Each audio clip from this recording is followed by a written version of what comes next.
Muy buenas noches a todos. Yo ya estaba hablando sin micrófono.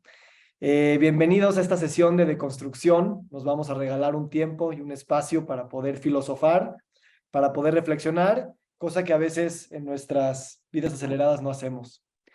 Entonces, bueno, yo me llamo Víctor, para los que no me conocen, soy ahí el de la derecha, aunque algún día tal vez me haré un cuate como de los de la izquierda. Y pues realmente lo que quiero es preguntarles, ¿quién de aquí cree o no cree que estamos creados de palabras? ¿No? Espero vengan listos y listas para de alguna manera pues, preguntarnos esta pregunta la noche de hoy, porque de alguna manera la filosofía nos hace saber que estamos hechos de palabras. Y eso no es decir poco. Todos nosotros siempre queremos de alguna manera también controlar la realidad. Y creemos que podemos controlar la realidad, pero de alguna manera esta nos sobrepasa. A mí esto me da muchísimo miedo y me terrorifica, la verdad, pero también me hace sentir asombro del profundo misterio en el que vivimos. Y ese sentimiento de sentirnos en un misterio profundo es también hacer filosofía. Entonces, hoy va a ser una clase de deconstrucción para personas con prisa y les agradezco por estar aquí. Habrá tiempo al final para hacer comentarios y para poder platicar entre nosotros. Jacques Derrida fue uno de los filósofos más importantes del siglo XX. Él es un filósofo francés de origen argelino, conocido popularmente por desarrollar pues esta manera de analizar que se llama la deconstrucción. Él nació en 1930 y murió en 2004, así que es contemporáneo de todos nosotros. Y él es una de las principales figuras asociadas a lo que se le llamó el postestructuralismo o la filosofía postmoderna, ¿no? Y pongo muchas caras de Derrida porque él también es muchas personas. Todos nosotros somos muchas personas. Y ese pluralismo es parte de su trabajo. La deconstrucción, de alguna manera, nos hace ver que todos somos plurales y no solo somos una sola cosa. En el cubismo existe lo que se conoce como la perspectiva múltiple, ¿no? Que es cuando se representan todas las partes de un objeto en un mismo plano.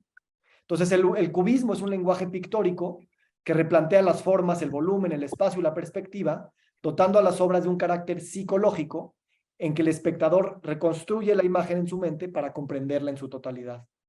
Entonces, esto es lo que me gusta a mí del cubismo, que el espectador se convierte en el organizador de la obra. Y de alguna manera el espectador crea la obra también a la hora de interpretarla, a la hora de apreciarla. Y tal vez sucede igual con nosotros en la vida. No somos meros espectadores del mundo, sino que lo estamos creando al interpretarlo, al disfrutarlo, al comentarlo y al tratar de cambiarlo. Entonces, esencialmente, y esa palabra de esencia no le gusta a la deconstrucción, la deconstrucción significa desmantelar nuestra excesiva lealtad a cualquier idea y aprender a ver los aspectos de la verdad que pueden estar enterrados en su opuesto. ¿No? No se trata de demolir un texto, no se trata de agarrar un martillo y pegarlo y destruirlo, no es destrucción, sino precisamente su deconstrucción o su desmantelamiento. Es como agarrar una torre e ir quitando las piezas que la fueron conformando, no destruirla. ¿Ok? El otro día estaba viendo un partido americano y dicen los comentaristas, vamos a deconstruir la jugada. De alguna manera también es una palabra de moda, muchos de nosotros la utilizamos, pero luego no sabemos bien qué es, ¿no? Entonces, espero que la clase de hoy nos ayude a, pues, replantear qué significa para nosotros esta palabra de construcción y sobre todo practicar la deconstrucción, porque la deconstrucción no es un concepto, no es un producto que compras, no es una playera que te pones, no es una app que bajas en tu celular, es una forma de vida.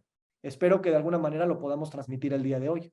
Y no sé si Derrida estaría de acuerdo en que ESPN y Televisa Deportes utilicen la palabra de construcción como si nada, pero podemos decir que al ponerle una pausa a la jugada y ver cómo se mueven las piezas en el lenguaje del fútbol, podemos desenterrar cosas que a simple vista no estaban ahí. Entonces, de construir viene de la idea de que todo es construido, de alguna manera. Entonces, por eso lo queremos de alguna manera darnos cuenta que las grandes ideas, las grandes verdades, también fueron construidas por alguien o por muchas personas. Y lo que queremos es deconstruir aquello que no nos damos cuenta que fue construido.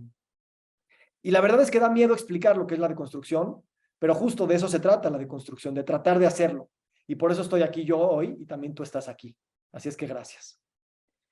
En el temario, en esta clase vamos a ir avanzando en espiral. Tal vez voy a repetir varias veces lo mismo, pero cada vez espero iremos entendiendo más los conceptos y se irá enriqueciendo el nivel de análisis y de reflexión.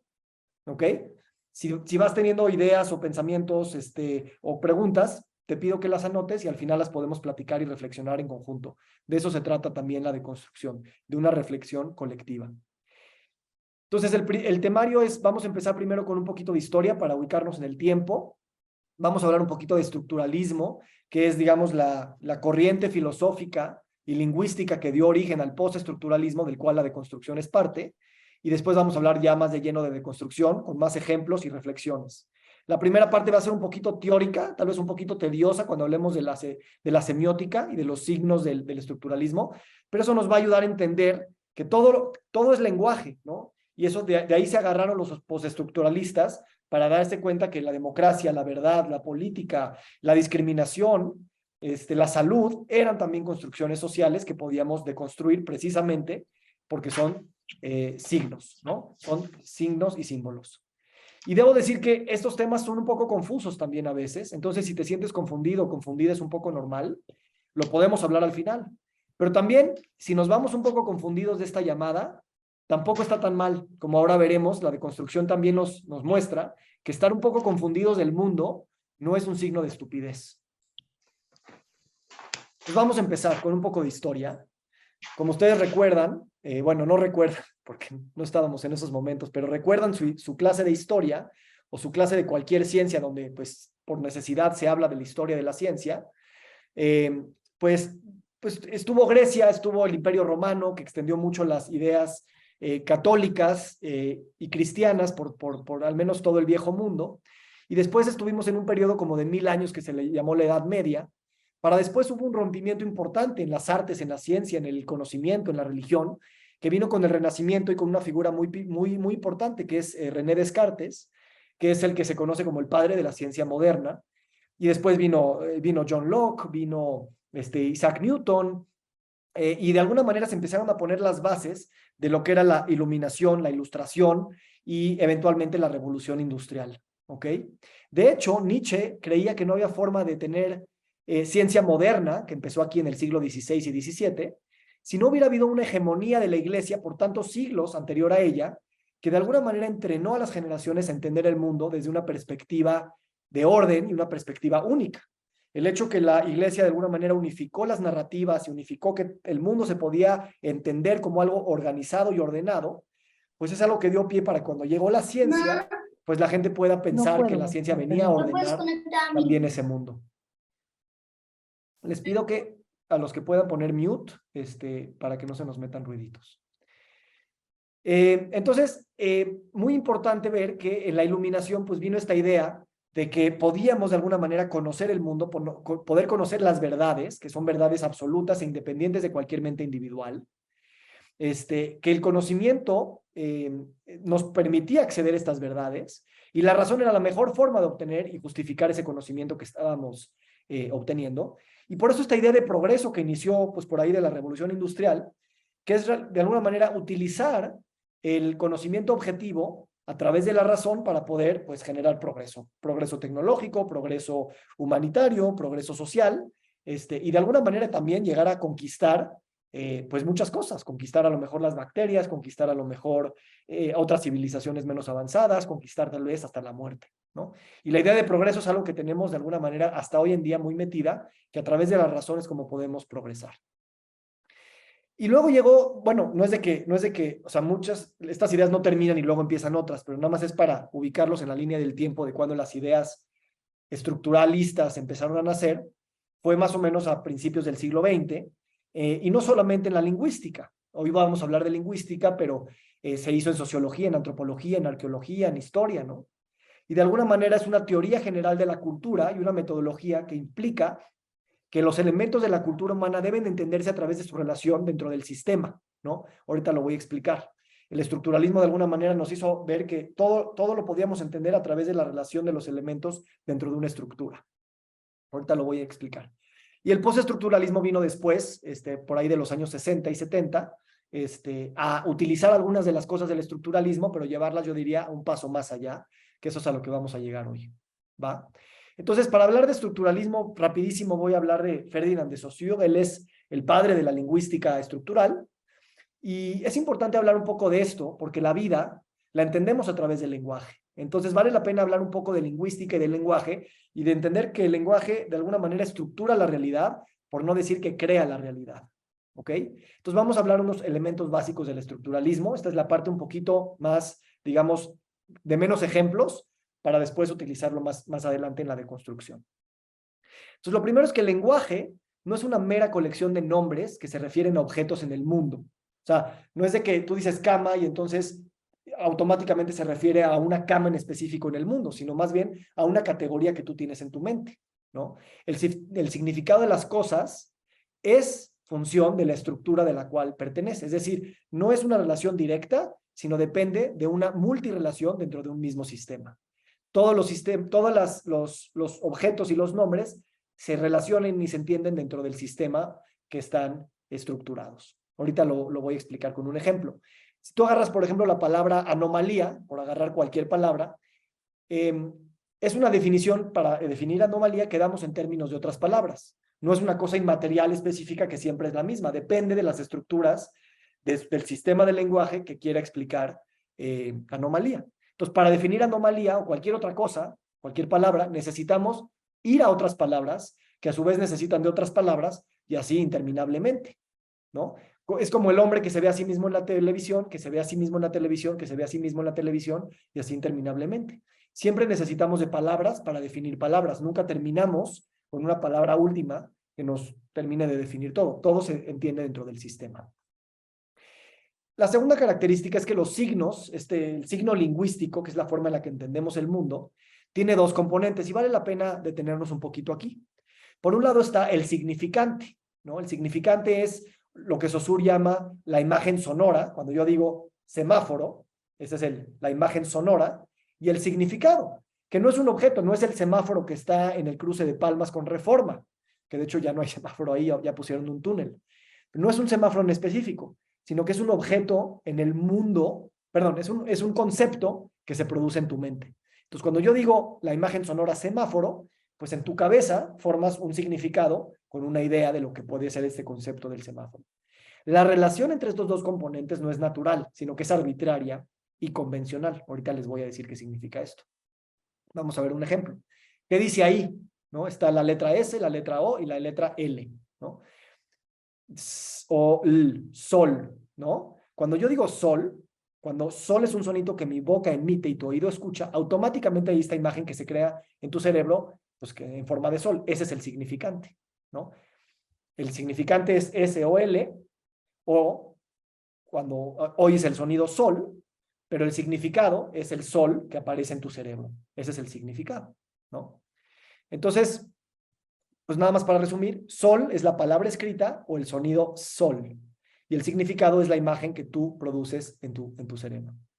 ¿Por qué es importante esto, no? Porque también, si tú te das cuenta, es arbitrario esto que se está dando. O sea, a final de cuentas, la palabra que tú lees, sol, cuando tú lees estas tres letras, es interesante ver que pues no significa nada hasta que tu cerebro las lee y de alguna manera como que las lee en quedito en tu cabeza y dice sol, y como que escucha la palabra sol, entonces llega a tener un significado. Por sí mismo, esto no tiene ningún significado.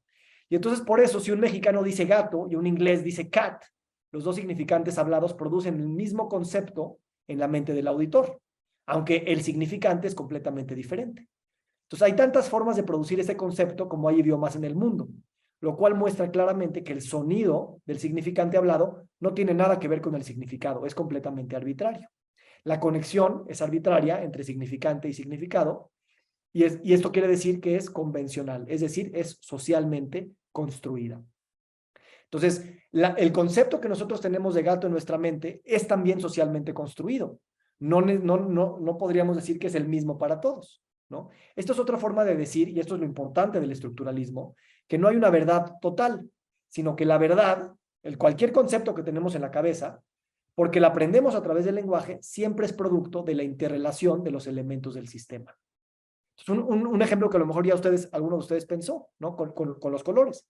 No se puede asegurar que cuando yo digo rojo, que es el mismo significante, todos aquí vemos la misma tonalidad de rojo, ¿no? Entonces, todo esto prueba que el lenguaje es una institución social. Y si la verdad la estamos codificando a través del lenguaje, pues la verdad también de alguna manera es una institución social. Al inventar el lenguaje, de alguna manera inventamos la realidad. ¿Ok? Entonces, nada más para finalizar esto, al mismo tiempo que el gato es gato, no nada más porque tienes un concepto de gato, sino también porque en tu estructura, en tu sistema, pues no es de que hay una categoría universal de lo que es el gato o el gato platónico que sea igual para todos, sino porque el gato porque no es perro, no es licuadora o no es árbol. Entonces, también porque negamos otras cosas del sistema, entendemos otras que sí son, ¿no? Y esto ahorita vamos a entender un poquito por qué estoy diciendo esto. Entonces, nada más que se queden con esta idea. El significado no proviene de algún valor positivo, es decir, que siempre es el mismo, que tenga ese signo, sino de las diferencias que guarda con otros signos dentro del sistema lingüístico. Si los signos del sistema lingüístico cambian, pues el significado de una cosa puede cambiar también. Eso es interesante pensar cuando estemos hablando de verdad. Ahorita ya van a empezar muchos ejemplos y les va a empezar a quedar claro. Entonces, en el estructuralismo, podemos hablar de cómo los nodos, que son, digamos, distintos signos, se relacionan entre sí. Pero podemos hablar de cómo los nodos se relacionan con la realidad, pensando que la realidad está fuera de aquí. La realidad que está fuera de esta estructura. Tal vez no, tal vez solamente podemos hablar en los términos de las palabras y de los signos que ya existen dentro del sistema. Entonces, si se ponen a pensar la ciencia también es una estructura, es un lenguaje, es una forma de entender la vida y de explicarla, pero no puede salirse de sí misma, necesita siempre validarse dentro de ella misma.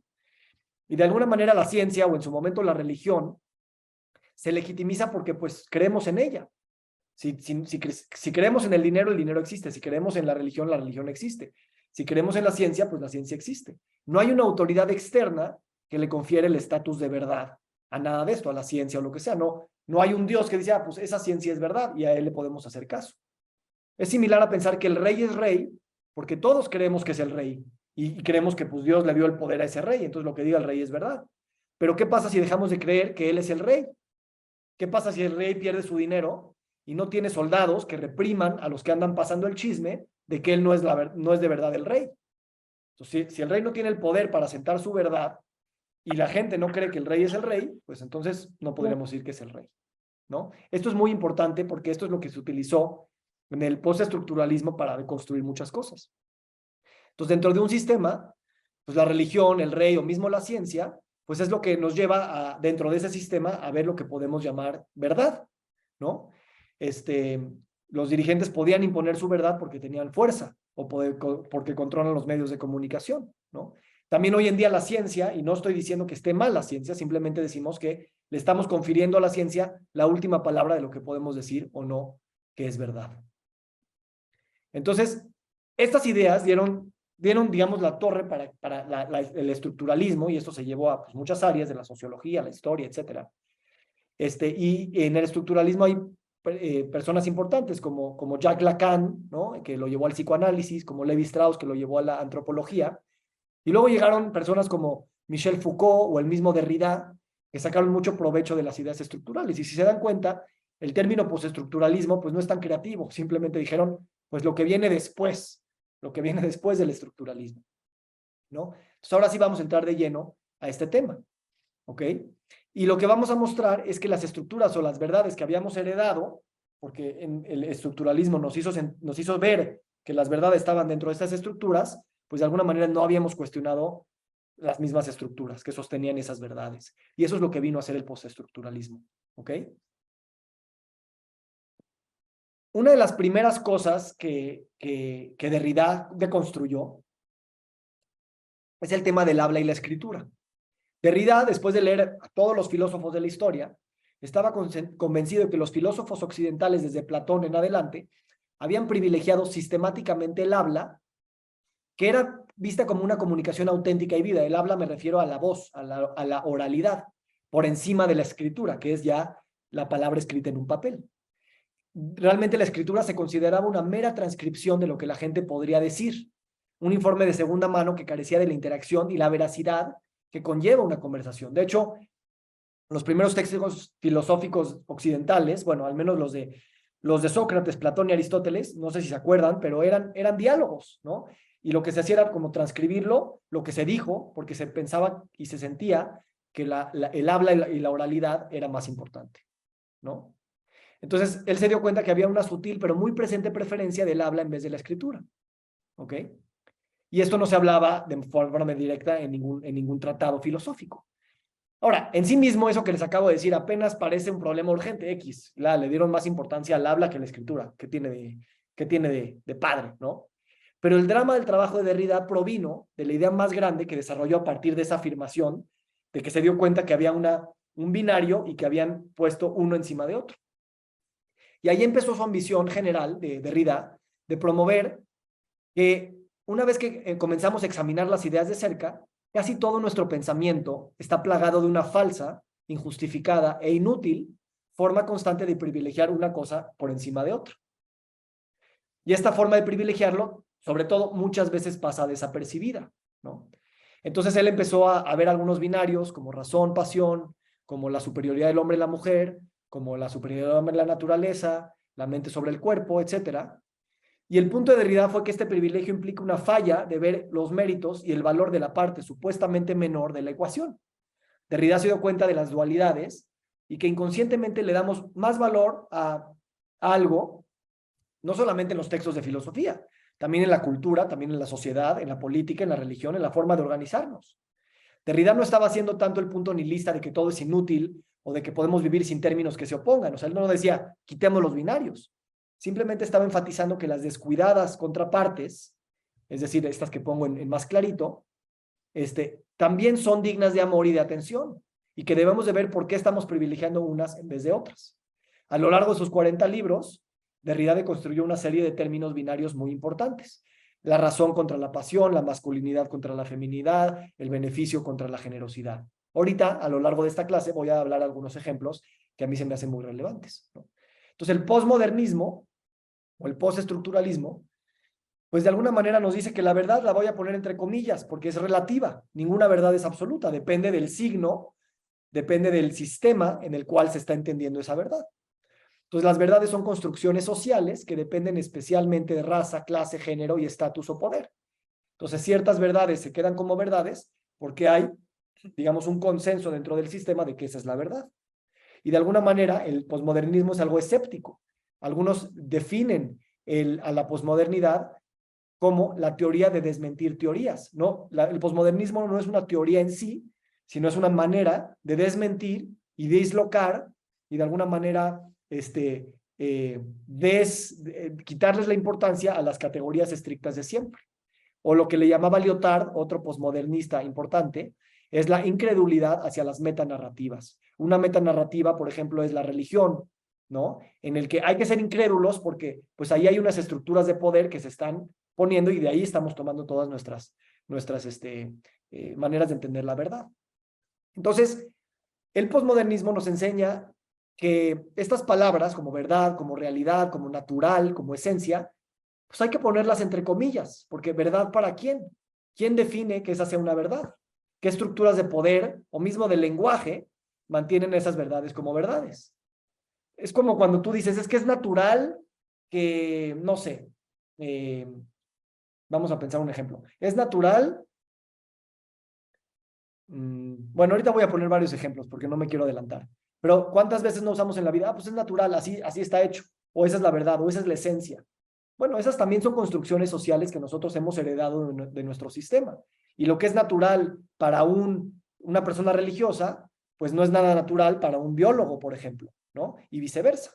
Entonces, hay que poner estas palabras entre comillas. Y ustedes cáchense cuando usen estas palabras, pues digan, ¿quién está definiendo esa verdad? La estoy definiendo yo, será así siempre, y usemos la deconstrucción para preguntarnos, de verdad, ¿cuál es la verdad? ¿No? Y a lo mejor ya no ponerle la verdad con mayúscula, sino entre comillas. El tema del hombre contra la mujer ya es un tema que para nosotros ya es un poco obvio, ¿no? Llevamos 100 o 200 años deconstruyendo esta idea de que el hombre no está por encima de la mujer. De hecho, también ya estamos cambiando el pensar de que no, a lo mejor no tenemos todo que verlo en binarios, como si es o eres hombre o eres mujer, a lo mejor hay categorías intermedias que pueden estar dentro de un espectro. Y para nosotros ya es mucho más claro que esta es una deconstrucción que se lleva haciendo, no nada más en la filosofía, sino también en las políticas públicas, en la escuela, pues en todos los sistemas en los que vivimos, ¿no? Todavía no terminamos, obviamente, ¿no? Y por eso también el primer feminismo era como poner a la mujer arriba del hombre para, pues, ahora sí, llevan 5,000 años poniéndonos abajo, ahora nos tocan a nosotros 5,000, pero el feminista un poco más crítico y un poquito más, pues más reciente, no se trata de eso, sino se trata de deconstruir las mismas estructuras que nosotros hemos estado, de alguna manera, solidificando con los años, ¿no? Otro binario también que ya nos queda un poco más claro, aunque no siempre es obvio, si tú buscas en Google, naturaleza, esto es lo que nos da, ¿no? Pues como conjunto de las cosas que existen en el mundo o que se producen o modifican sin intervención de, del hombre, ¿no? Entonces, ¿qué es la naturaleza? En la cultura occidental nos escribimos fuera de ella. Eso, pues, algunos lo podemos pensar como si fue un gran error. ¿Por qué nos entendemos fuera de la naturaleza? En el español y en el idioma occidental así lo tenemos. Mismo en la Biblia, ¿no? Esta idea de que el hombre es superior a todas las entidades vivas, a todo lo natural, está separado de ellas y que además su función es ejercer dominio sobre la naturaleza. Eso también es un binario, primero que estamos separados y segundo que hay un grado de superioridad. Entonces, esto es algo que se puede de alguna manera deconstruir, no nada más a decir, ay, claro, yo también soy las plantas, ¿no? Sino cómo eso se podría entender si de verdad supiéramos que no hay un binario y no estamos separados de los vegetales, de las bacterias o de las cosas naturales que vemos allá afuera, pues a lo mejor la relación explotativa, capitalista en las que estamos viviendo tendría otro matiz. ¿Están de acuerdo? Entonces, esta es una de las cosas obvias que la deconstrucción ha de alguna manera cuestionado, pero hoy vamos a entrar en otros ejemplos porque estos a lo mejor ya están, afortunadamente, más en la discusión colectiva. Entonces, deconstruir es una idea, deconstruir una idea es mostrar que esa idea es confusa y la idea tiene también algunos defectos lógicos y que debemos tener presente su desorden constantemente.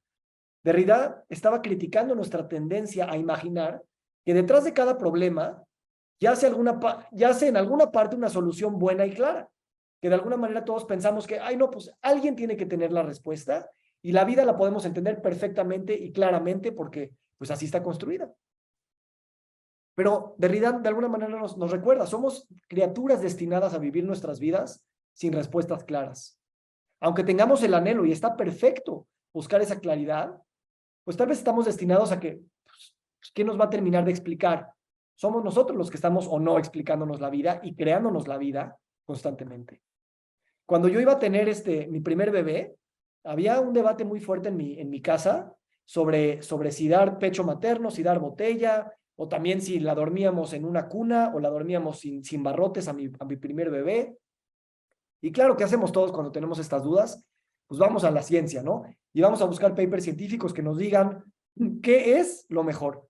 Pero si tú buscas evidencia para amamantar, hay muchísima evidencia. Y si buscas evidencia para dar leche materna, también hay muchísima, también porque pues muchas industrias tienen intereses en hacer investigación que muestran que la leche sintética o la fórmula también es buena, ¿no? Entonces, ¿cuál es la buena? Pues, ¿quién te va a ayudar a decidir? Pues realmente te van a ayudar a decidir otras personas que tienen sus opiniones y tienen sus experiencias, pero no hay una persona o no hay una entidad o una supercomputadora o no está Dios aquí al lado de nosotros para decirnos, bueno, qué bueno que hiciste toda la investigación, pero esta es tu verdad. Estamos destinados a de alguna manera nosotros buscar la verdad, pero también crear la verdad. Y a veces la verdad se crea a través de simplemente un consenso, lo que nuestra estructura nos permite ver que es verdad. Aunque lea todos los papers de ciencia, lo que a la verdad para mí es pues lo que diga pues, los papers que más resuenen con mi manera de pensar, lo que me dijo mi mamá, lo que me dijo el ginecólogo, lo que dicen las noticias, lo que dice Facebook, ¿no? No es que esté mal, pero tampoco podríamos decir que es la verdad, verdad con B mayúscula, ¿no? Porque a final de cuentas, pues todos estamos generando conocimiento todo el tiempo. Entonces, en la ciencia, pues a mí esto me tiró 4 días en una crisis existencial cuando yo entendí esto. Literal, o sea, literal estaba como una crisis de despersonalización caminando en la calle sin saber qué era la realidad, porque me di cuenta que pues no hay nadie que te vaya a explicar lo que es la realidad. A los que tengan estas inclinaciones filosóficas como yo, a darle las vueltas a las cosas que nunca tienen respuesta, podemos platicar largo y tendido de esta despersonalización de que realmente no para mí, pues yo había crecido, pues tienes tantos años, tienes este género, tienes este color de piel, tienes este nivel socioeconómico, este es el título de tu carrera, tal. Pero eso son puras etiquetas, ¿no? ¿Cuál es la verdad de la verdad? Y a mí eso me tiró en una crisis muy cañona. Pero el punto nada más que quiero hacer aquí es que nunca hay una autoridad externa que le confiere a nada el estatus de la verdad. La verdad se negocia dentro de nosotros mismos. Y esto asusta, pero también nos da mucho sentido de agencia, porque a final de cuentas nosotros somos los creadores de nuestra realidad. En el curso de pensamiento complejo que doy, por ejemplo, vemos cómo las empresas ven los ensayos clínicos que hacen para poder probar que sus farmacéuticos y sus drogas son buenas, los ven como ensayos, como inversiones, ¿no? Y miden el valor de cuánta investigación hacen en función del dinero que le pueden sacar. Entonces, de alguna manera, la industria farmacéutica, que es una gran productora de ciencia, pues también hace las preguntas que a ellos, las respuestas que salgan, pues les convengan de alguna manera. No porque sean falsos los datos, sino la manera de preguntar, pues es nada más para ver si el Prozac funciona para la depresión o no. Y si consiguen suficientes estudios que muestran que sí, entonces la autoridad va a autorizar eso, la ciencia se va a generar, los libros se van a publicar, los médicos se van a educar, y entonces, pues ya sabemos cómo tenemos que tratar la depresión, ¿no? Entonces, no es una crítica, nada más, bueno, sí es una crítica, pero no en sentido de decir está mal, es una crítica en términos de pensamiento crítico, de decir, la verdad se está creando a través de estas investigaciones, y estas investigaciones pueden tener algunos conflictos de interés. Eso es lo que la deconstrucción nos ayuda a ver, que hay conflictos de interés detrás, por estructuras de poder, por estructuras de dinero, por estructuras raciales, por estructuras sexuales, por lo que tú quieras, que están determinando las verdades, ya sea porque hacen estudios científicos, o porque son los dueños de comunicación, o porque pueden publicar, o porque pueden silenciar las voces disidentes o subalternas que a lo mejor tienen otras perspectivas. Y esto lo puedes utilizar para la política, para la medicina, para ahorita todo el debate de diferencia de género, para el tema de la raza, para el tema de todo lo que tú quieras. A final de cuentas, pues si tú, por ejemplo, como mamá, estás atorada en una estructura de poder que te dice, no, nada más puede ser mamá o profesional, no puede ser las dos, o llegas a la oficina y hay una discriminación de género, pues esas son estructuras que nos están limitando. Y la deconstrucción nos ayuda a ver de dónde vienen y que van más allá de estudiar textos. Los textos están en la realidad, en los usos y costumbres, en las políticas, etcétera, ¿va? Otro binario importante es esto, ¿no? Del conocedor y el conocido. O sea, nosotros pensamos que el mundo está allá afuera para conocerse, como si estuviéramos separados, pero nosotros también somos el mundo. Nosotros somos el mundo conociéndose a sí mismo. No hay una separación, ¿no? Así como somos naturaleza, también somos ese mundo. O sea, nosotros no estamos completamente separados del mundo. No podemos leer el mundo como un conocimiento completamente objetivo. Porque muchos de ustedes saben que el acceso a la realidad que tenemos, pues también depende del lente, del paradigma, de la creencia que tenemos para verlo, ¿no? Yo, esta clase, y lo digo aquí, o sea, cualquier cosa que yo diga, pues está vista desde mi lente, ¿no? De hombre, blanco, rico, educado bajo ciertas cosas occidentales. A lo mejor tengo una agenda política o a lo mejor tengo una agenda de negocios, como por ejemplo que esta clase, pues es parte de mi promoción en mi curso que voy a dar, ¿no? Entonces, pues yo quiero que me salga bien, a lo mejor quiero poner algunas ideas adelante porque tengo esta agenda, ¿no? Todos tenemos alguna agenda en todo momento y cuando damos conocimiento, pues estamos utilizando esa agenda. Entonces es importante ver que todas estas ideas que nosotros tenemos reflejadas en el mundo, pues no son objetivas y la verdad, vienen detrás de un lente que cada persona, que cada institución pudo crear, ¿no? Entonces, esto también aplica para la lectura de las emociones, aplica para la relación que tenemos con la sexualidad, que tenemos con el dinero, que tenemos con la muerte.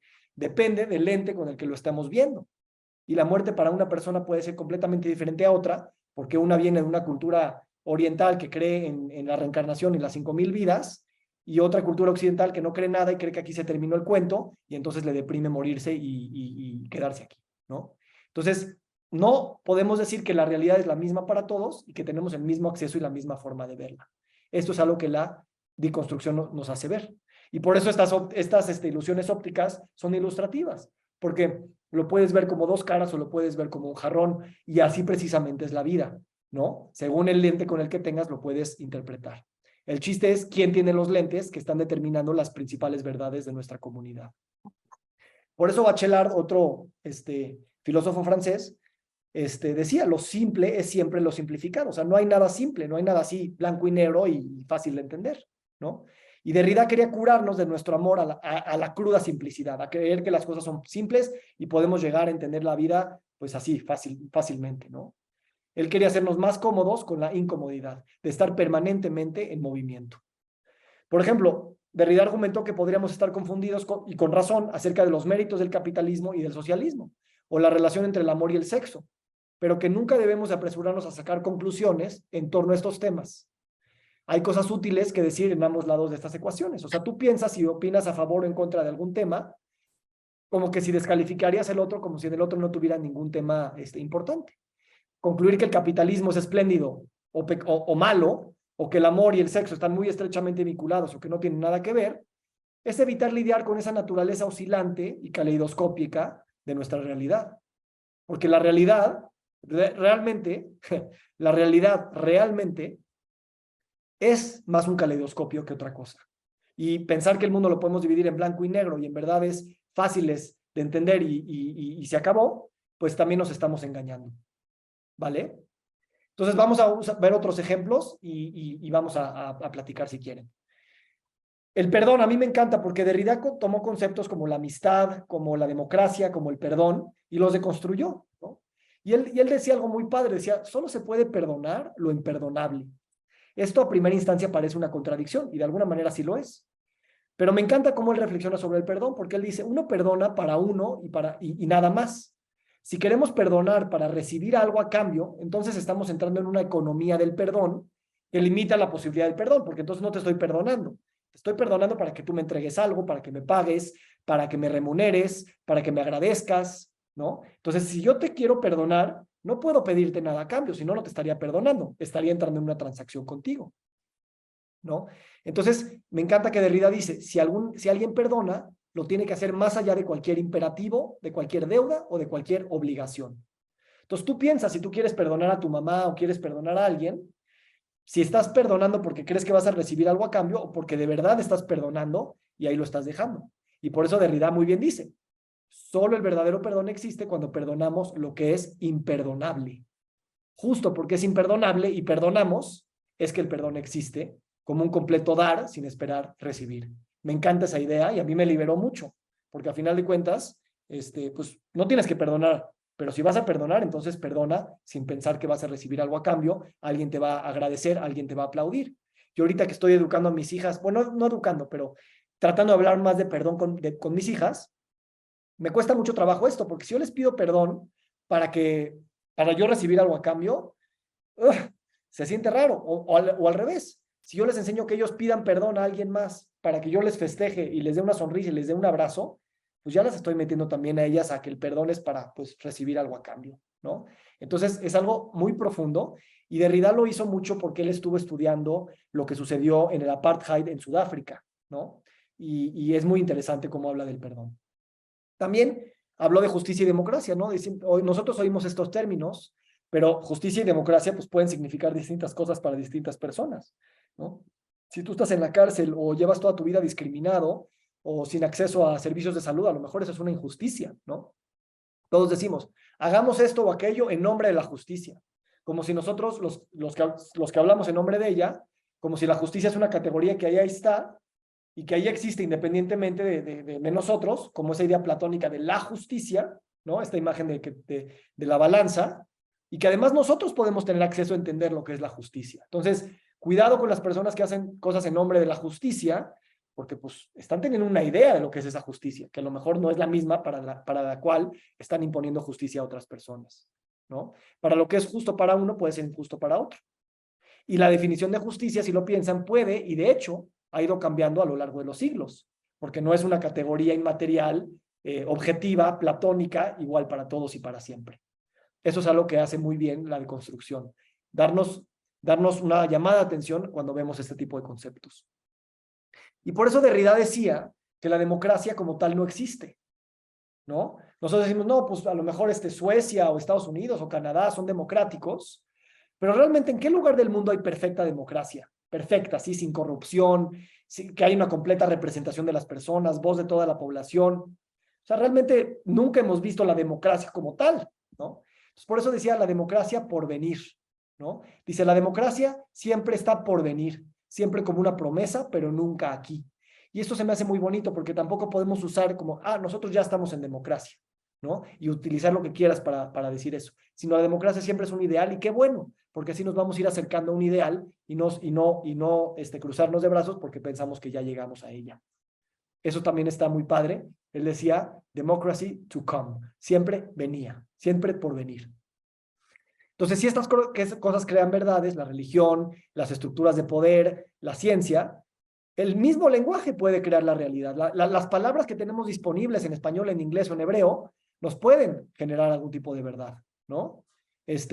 Por ejemplo, si lo piensan, siempre nos enseñaban en biología de la reproducción que millones de espermatozoides salían y entraban a la mujer y solo uno llegaba y conquistaba el óvulo y era el gran ganador, ¿no? Y de alguna manera, pues, ¿de dónde viene este léxico? ¿De dónde viene esta idea de que el espermatozoide conquista, ¿no? Como este conquistador guerrero que conquista a la mujer, que conquista el trofeo, que conquista, que toma la espada en la piedra, que besa a la mujer dormida, ¿no? ¿Qué significa que digamos que un espermatozoide conquiste? ¿Debemos de utilizar una palabra así, ¿no? O cuando hablamos de la lucha contra el cáncer, la guerra contra el cáncer, ¿nos conviene hablar de esa manera? El léxico está produciendo la realidad. Igual, si a un transexual o a una persona a un hombre afeminado o a un homosexual decimos que es un disfórico de género, pues nada más por utilizar la palabra disfórico, es algo que hasta hace poco, y de hecho todavía se utiliza en muchos manuales de psicología y psiquiatría, que si alguien tiene tendencias afeminadas, es disfórico. Y nada más por utilizar esa palabra, pues ya es como que está fuera de la forma, fuera de la norma, es anormal. En esa misma definición estás creando esa realidad y esa categoría, ¿no? O López Obrador, hablando de los fifís. O sea, si tú hablas de los fifís en todo, primero defines la categoría y después la estableces y la normalizas, y entonces de repente ya existe, ¿no? Son ejemplos que me vinieron a la mente hace 5 minutos y los puse aquí, pero piensen cómo nuestro lenguaje, con las palabras o no que tenemos disponibles, nos crea o no la realidad. Eso es algo muy, muy profundo, y por eso en la base de nuestro lenguaje está como hablamos. Yo, por ejemplo, ahorita me da risa, pero ya uso mucho la palabra cocreación, ¿no? Que suena como, qué exagerado, güey. Pero de alguna manera ya lo metí a mi vocabulario porque pues esa es mi realidad. Si de verdad quiero crear algo, pues toda creación es una cocreación, a fuerzas, ¿no? Entonces, pues de alguna manera me gusta decir que soy co-creador, y eso me hace sentir que cuando uso esa palabra, pues estoy definiendo una nueva realidad, que es una palabra que aprendí hasta hace poco, ¿no? Entonces, ¿qué palabras quisieras tú quitar de tu léxico? ¿Qué palabras quisieras agregar a tu léxico para ampliar las posibilidades de lo que tu propio lenguaje te puede o no encarcelar dentro de una realidad? Entonces, estar confundido e inseguro en torno a tales conceptos, si es que algo están si esto los está como abriendo la cabeza, estar confundido o inseguro no es un signo de debilidad o estupidez. O sea, si a ti te preguntan una pregunta, oye, ¿tú qué opinas del aborto? ¿Qué opinas de la tecnología y de la inteligencia artificial? ¿No? Si tú dices no sé, a lo mejor dirías, no, pues ese cuate dice no sé, es estúpido, pero no. Para Derrida es la marca central de la madurez. Decir no sé, decir que estás confundido e inseguro porque no tienes todas las respuestas, es un tema de madurez. Y lo que quería hacer Derrida era exaltar esta condición y darle un tono positivo al no sé. Porque si el no sé nada más es eres un tonto, pues estamos pensando que el mundo es fácil y estamos perdiéndonos de muchas cosas, y además le estamos dando entrada a mucha violencia, porque aquel que no cuestiona, pues entonces pues va a tener que asentarse a las categorías que otros imponen, y eso puede ser violento. Puede ser violento en la esclavitud, en el feminismo, en las leyes, en muchas cosas, ¿va? Entonces, ojalá y digamos más no sé. A mí me daría más tranquilidad pensar que no sabemos muchas cosas. Y por eso él revivió un término que se llama la aporia, ¿no? Que es una hermosa palabra griega que significa callejón sin salida o perplejidad. Derrida proponía aporia como un estado del que deberíamos sentirnos orgullosos de conocer y visitar regularmente, que son estos razonamientos que son como paradojas o contradicciones insolubles, ¿no? La confusión y la duda y los callejones sin salida, pues no deberían de ser vergonzosos. Son simplemente evidencia de que hemos madurado y que ya hemos entrado a la adultez de la reflexión de que el mundo no es blanco o negro, ¿vale? Entonces, a final de cuentas, ya voy terminando, Derrida no quería eliminar todas las jerarquías. En su caso, lo que quería era quitar esa excesiva devoción por una en vez de otras, y una excesiva devoción a la razón, a las respuestas claras, ¿no? Entonces, ¿qué opinión tienes tú del calentamiento global o del aborto o de la política, ¿no? Cuando tú reaccionas ante estas imágenes o reaccionas ante estos temas, analiza qué estructuras y qué verdades estás teniendo tú para poder tener esas opiniones. ¿Qué estás calificando como positivo y necesario y qué estás descalificando como tonto, como irracional, como perverso, como inmaduro, como estúpido, ¿no? Y a lo mejor, pues, no está tan clara la cosa. O mismo analiza las expectativas que tienes de ti mismo en tu vida, ¿no? En tu profesión, ¿no? ¿Cómo calificas tu profesión a lo que te quisieras dedicar o ampliar tu profesión para que puedas hablar de otros temas que a lo mejor en tu escuela te dijeron que pues, tú no te podías meter en esos temas, ¿no? O el tema de la educación de los hijos, o mismo tus expectativas del envejecimiento. Ahorita eso es un tema muy cañón, ¿no? Colectivamente, ¿qué significados hemos desarrollado para entender lo que es el envejecimiento? Como eres viejo o eres joven, ¿no? Casi como si fuera un binario, ¿no? ¿Te preocupan estas distinciones binarias? ¿Confías en ellas? ¿Reposas sobre ellas el sentido mismo de tu identidad? También yo ahorita, por ejemplo, uno de los temas que estoy tratando de hacer para mi doctorado es el tema de sano o enfermo. O sea, de verdad podemos pensar que hay un espectro A o B, blanco y negro. No todos estamos en cierto sentido sanos porque seguimos aquí y en cierto sentido enfermos porque pues tenemos mil cosas sucediendo y también pues, hay un proceso constante de degradación y pérdida y de entropía, ¿no? Y de pérdida de equilibrio.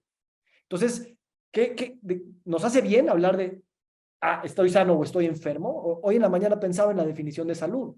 Es el estado de completo bienestar físico, emocional y social y no solo la ausencia de enfermedad. Perfecto. Luego vamos a construir toda esa frase, pero vamos a quedarnos con esta palabra. ¿Es un estado?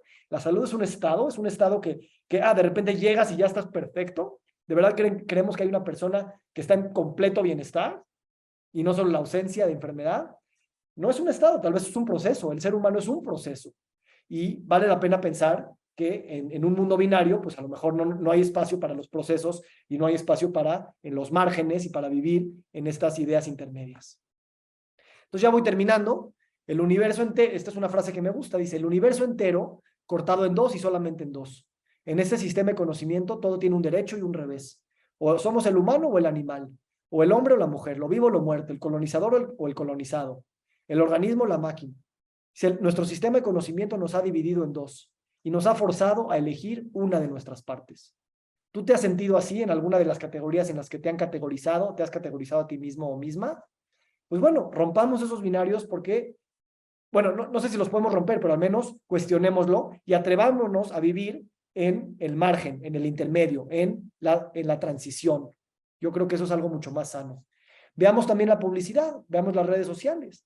¿Qué estereotipos estamos creando y recreando todo el tiempo? ¿Qué estereotipos estamos reforzando sobre el rol de la sexualidad, el rol del hombre, el rol de la mujer, el rol de la heterosexualidad? ¿No? Son cosas que subliminalmente, porque no todo el tiempo estamos deconstruyendo lo que estamos viendo allá afuera, nos están alimentando mensajes. Entonces yo los invito a utilizar el pensamiento crítico para deconstruir cosas que pasan desapercibidas. Y eso es lo que decía Derrida.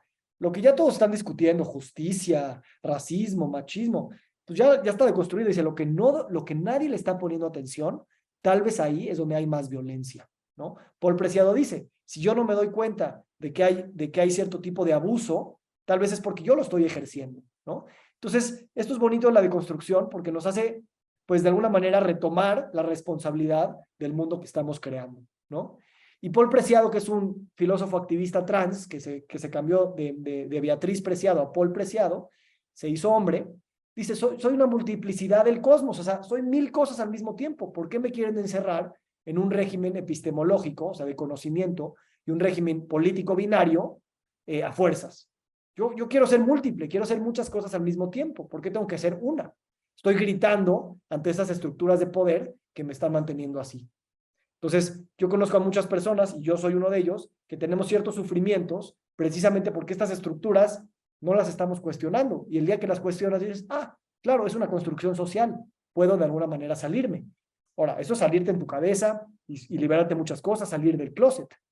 Otra ya es hacer el cambio sistémico, ¿no? Cambiar las leyes, cambiar el lenguaje, cambiar la religión, cambiar las estructuras de poder que mantienen esas verdades. Entonces, ¿qué quieres seguir deconstruyendo en tu vida? No se trata de llegar a la verdad, sino sabernos cada uno de nosotros creadores de esa verdad. ¿Ok? La filosofía, entonces, no está en los libros, sino está en lo que hacemos, decimos y somos todos los días. Los invito a que a través de la deconstrucción, pues podamos seguirnos creando como nosotros nos queremos crear. Les agradezco muchísimo su atención y antes de pasar a las preguntas, nada más un breve mensaje. La próxima semana voy a empezar mi curso de pensamiento complejo, crítico, multidisciplinario y sistémico en salud, donde utilizamos esta manera de pensar, es el pensamiento crítico y complejo, para reconectar las verdades, para cuestionar las verdades y también para nosotros ponernos en el lugar de repensar quién somos como creadores de paradigmas, porque el paradigma no está allá afuera y nosotros estamos aquí adentro. Nosotros somos el paradigma y estamos como consumidores, como médicos, como votantes, como ciudadanos, como profesionistas, como empresarios, estamos solidificando lo que es esa verdad. Entonces, apropiarnos de ese viaje creo que es muy importante. Entonces, pues vemos muchos temas, muy en la línea de la clase de hoy, pero aplicado mucho al mundo de la salud y el bienestar.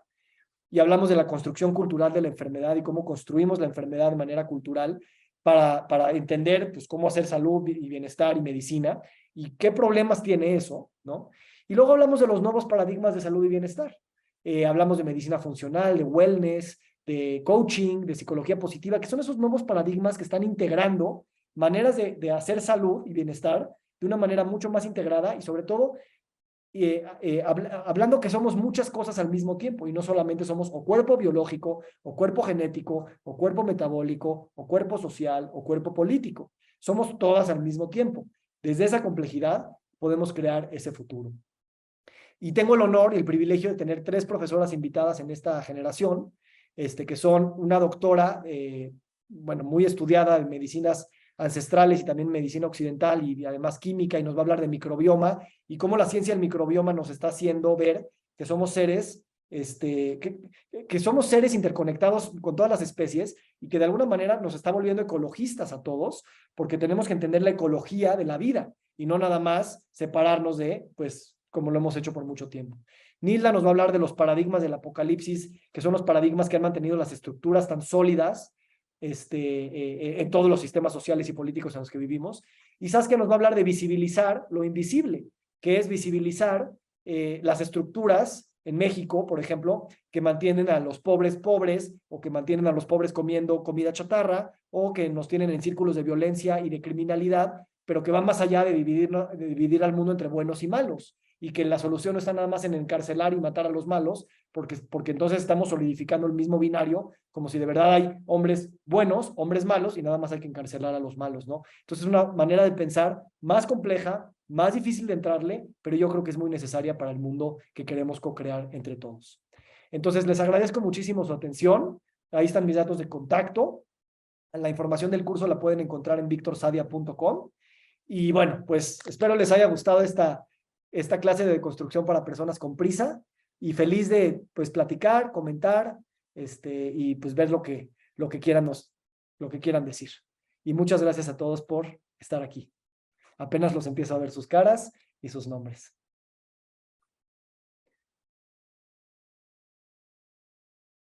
Quien quiera levante la mano, puede quitar su micrófono y puede contar una anécdota que les haya resonado, hacer una pregunta, compartir una confusión.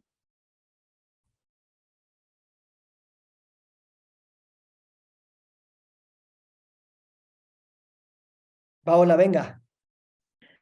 ¿Qué onda, Vic? ¿Cómo estás? Ya te extrañamos, por eso estamos de nuevo. Gracias aquí, gracias por estar. Oye, te tengo una pregunta sobre la cuestión del lenguaje. O sea, justo, pues yo ya tomé el curso de Víctor y pues una de las cosas que siempre me queda también en la reflexión constante en la que hago es que a veces el lenguaje, o sea, por una parte se dice, el lenguaje crea tu realidad, ¿no? Pero para poder crear la realidad, como que estamos, bueno, siento que como cultura estamos un poco obsesionados en nombrar todo y en esa categorización O sea, es como de, si no lo conoces, lo tienes que nombrar para que entonces se vuelva realidad, pero una vez que le pones nombre, entonces tú ya lo estás excluyendo del resto. No sé si me explico, o sea, es como que, ay, este niño es, no sé, este color es azul, entonces como es azul ya no es lo demás, ¿no? Entonces, o sea, a menos de que sea un lenguaje como circular, que no me imagino en esta realidad, o sea, ¿cómo tú crees que el lenguaje, en lugar de ser una, o sea, en lugar de sumar, a veces resta, yo creo, ¿no? Como por ejemplo todo esto, que si trans, que si no binario, que si no sé qué, o sea, entiendo que es importante que la gente se identifique, pero ya de entrada, si no existiera tanta categorización, no estaríamos tan obsesionados con que la gente tiene que cumplir con cierto comportamiento solo por entrar en esa categoría. Bueno, ya estás entrando al hoyo del conejo, al Sí. laberinto infinito, pero precisamente es el punto, ¿no? O sea, el lenguaje, ganas algunas cosas cuando nombras las cosas, pero también pues pierdes otras, que es esa manera de no saber, ¿no? Pero necesariamente vivimos en lenguaje y también te tienes que preguntar, ¿qué pasa cuando no nombro algo? ¿No? A lo mejor se queda abierto, pero también se presta a que ni siquiera tenga reconocimiento social, político. ¿Qué pasa si no nombras una emoción? ¿Qué pasa si no nombras una preferencia sexual? ¿Qué pasa si no nombras algo, no? Entonces, pues es una paradoja que cuando ya entras en esto lo que dices es, quiero un lenguaje que diga todo, pero que no diga nada, ¿no? Este, y, y, y bueno, vivir en ese lugar. Entonces, lo importante yo creo de decir aquí es,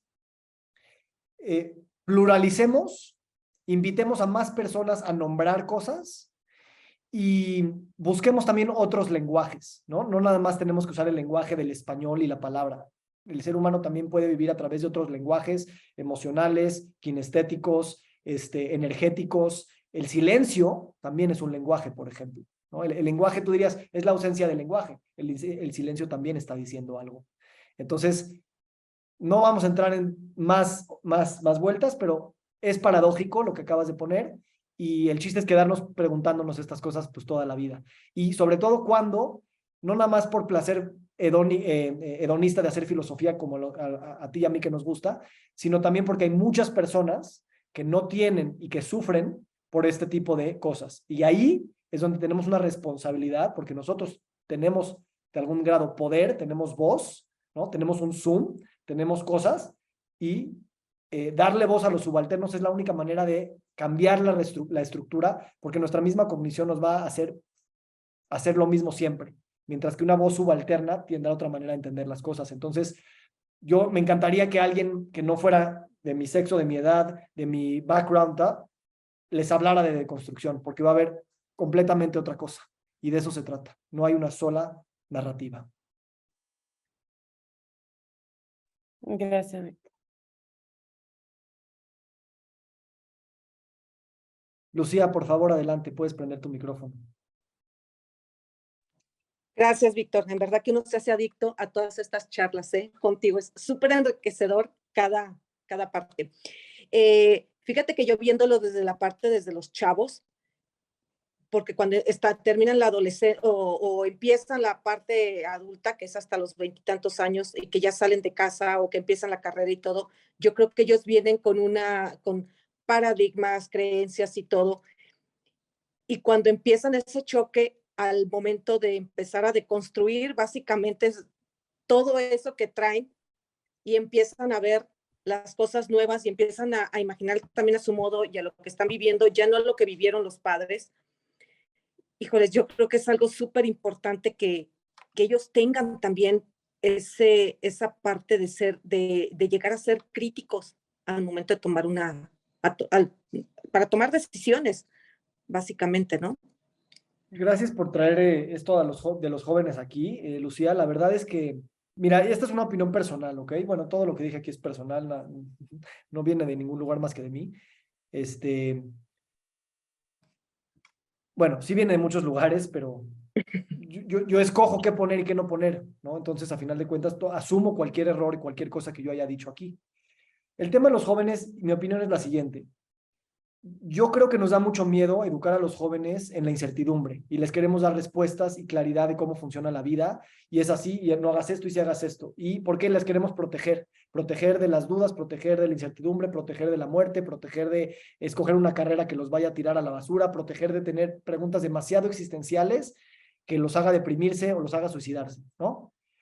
Pero al menos yo, no, a mí no me gustó crecer muy apretado en muchas estructuras, porque tú sales al mundo, tienes conversaciones, tienes Facebook, lees libros, ves películas, tal, y se te rompen esas estructuras. Conoces a alguien de otra religión o de otra preferencia sexual y ¡ay, cabrón! O sea, a mí no me dijeron que esto se podía hacer así. Entonces yo soy de la idea que con cuidado, digo, hoy de hecho en la escuela de mis hijas les están dando, tiene 6 años y les están hablando de la reproducción con el lenguaje a su nivel, pero no les están escondiendo que pues un hombre y una mujer pues tienen que hacer cosas, ¿no? Y entonces, ese pensamiento crítico para mí es importante que lo vayamos cultivando desde el principio y no le tengamos tanto miedo a la incertidumbre, no le tengamos tanto miedo a no tener las respuestas, a no saber qué tenemos que hacer con nuestra vida. No, tienes que saber. Claro, hay riesgo, pero para mí es mayor el riesgo de tener una estructura que necesariamente en un mundo como el de hoy se va a destruir. Hace 1000 años era muy fácil mantener una verdad, no verdad, porque pues nunca ibas a hablar con nadie en tu vida. Hoy no es así. Pues, para mí esa es mi opinión, pues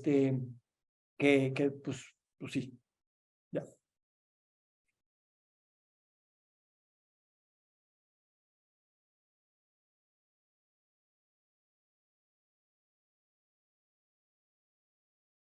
¿A alguien más le gustaría comentar, dar algún, lo que sea?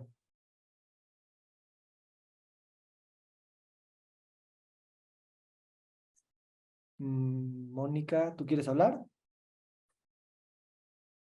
No. Ok, bueno, pues les quiero agradecer muchísimo. La verdad ha sido un privilegio poder compartir esto con ustedes y les agradezco mucho su atención. Cualquier cosa que me quieran escribir, les voy a dejar mi correo. Si también quieren información del curso, la verdad es que es un curso que me tiene muy, muy orgulloso y ahorita con estas profesoras invitadas va a estar bueno. Entonces, si tienen el chance, van a ser miércoles a las 7:30 de la noche y bueno, pues se va a poner bueno. En fin, les agradezco muchísimo, les deseo buenas noches y siempre a sus órdenes.